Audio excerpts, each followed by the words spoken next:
Hi, I'm Michael Evers. This is Fit to be Read. I'm just going to do a quick video today and run down what have I finished reading recently and what am I reading now.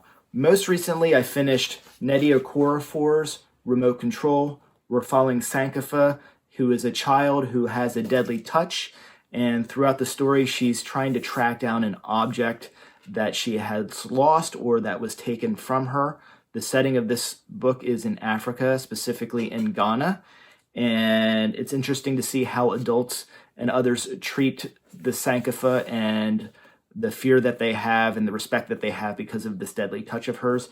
And we'll get to see if she finds herself along the way. I've also recently finished Micaia Johnson's The Space Between Worlds. This was excellent. This is her debut novel. We're talking about time travel, not time travel. Why would I say that? We're not talking about time travel. We're talking about multiple dimensions, multiple universes. And this book was so good. I couldn't put it down. I read it very, very quickly. We have Kara, who is traversing through multiple universes, and she can do that because the rule of traversing is you can only visit a world or a version of your Earth where your doppelganger has already died. And she is good at this. Well, she is appropriate for this task because her doppelganger is dead in many of these places, and in a lot of them mysteriously so. So this is a really good thriller. There's a lot of twists and turns, a ton of suspense, very, very good. This is going to go on the shelf next to Le Guin and Gaiman and Gibson. The book is that good. I am currently reading Death's End. This is a big one. This is the conclusion to the Three Body Problem trilogy. I forget what the name of the series is called, but Three Body Problem was a really good read. It introduced us to a lot of really interesting new ideas. The science is really interesting.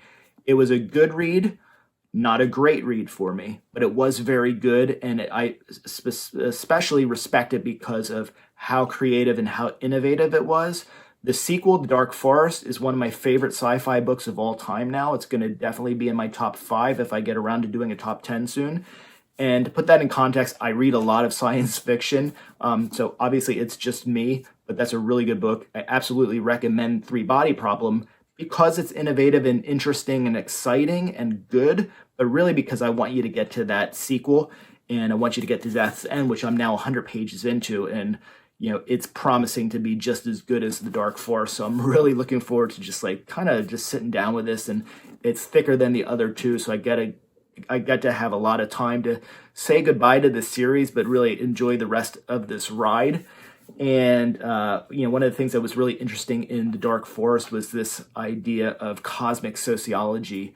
And I'm not going to go into that. I'll let you read the book to discover it. But there were some very, very interesting new ideas. This book, Death's End, has some very new ideas as well. We're talking about hibernation technology, which is not something that's new in science fiction. We've all seen that in shows and in books. There's some really interesting discussions of that in here and how it's almost like a religion you can hibernate and skip over so much time because it's going to be better 100 years from now than it is right now. And I'm not going to go very far into that, but that is really an interesting concept that's presented in Death's End, and a really interesting way to look at hibernation, not just as a means to traverse space and the other typical reasons that we see for people using the device of hibernation in science fiction. I also just finished and completed a review of Balzac and The Little Chinese Seamstress. This was really cool. My friend sent this to me after I read The Three Body Problem, and I was telling him how much I liked the setting of the Cultural Revolution in China. And this is not science fiction at all, but it's neat. I mean, it's a really short read, and it almost felt like I could have slipped it into The Three Body Problem. It wouldn't have fit perfectly because, again, it's not science fiction. It would have just been a weird random story in there. But it got to put me back into that sort of experience of having a little bit of a look at what it was like during the Chinese Cultural Revolution. This follows two guys, the narrator, I think they're 17 and 18 years old, and his friend Luo, and they're working on Phoenix Mountain because they're being re-educated. So they live among the communist peasants on this mountain, and they meet this girl who is somewhat uneducated. She's the daughter of this traveling tailor who's really sought after. They are given pass by the headman of their village to go to another town and watch films so that they can come back and regale the town with stories and recaps of what they saw in the film. They both kind of fall for this little Chinese seamstress, and they want to educate her so that she can become more worthy, I guess, of being their eventual love interest. It's a really great book, and it has a really neat surprise ending. Finally, I'll talk a little bit about this because this is my long-term book. I've been reading this for almost a year and a half. Now, it's not a year and a half because it's not good enough for me to read through it. It's not because I'm lazy. It's not even just because I'm reading so many things. Well, it sort of is because I'm reading other things in between, but I'm purposely letting this one draw out. It's such a good story. There is, let's see, I don't even know, I'm probably missing the last page of this. This is not a book in great condition. I do have a better version of this if I need it.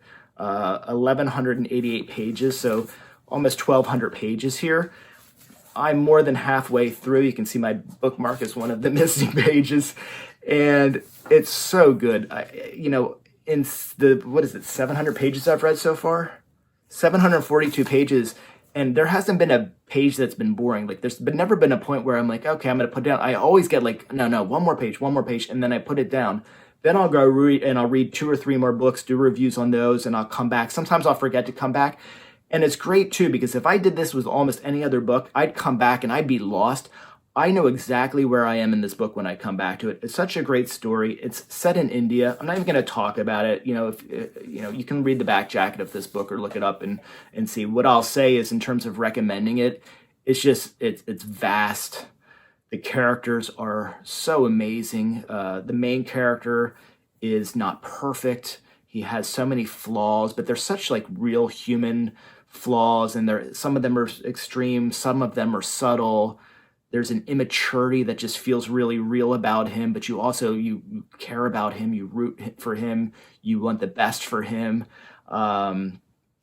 It's very good. So I'm going to recommend that. And that's where I am. So I'm going to get back to Death's End. It's getting pretty late. The kids are asleep, but I'm going to try to get about 20 more pages into Death's End and just have a nice, relaxing night. I'm Michael Everts. This is Fit to be Read. Please like and subscribe. Thank you.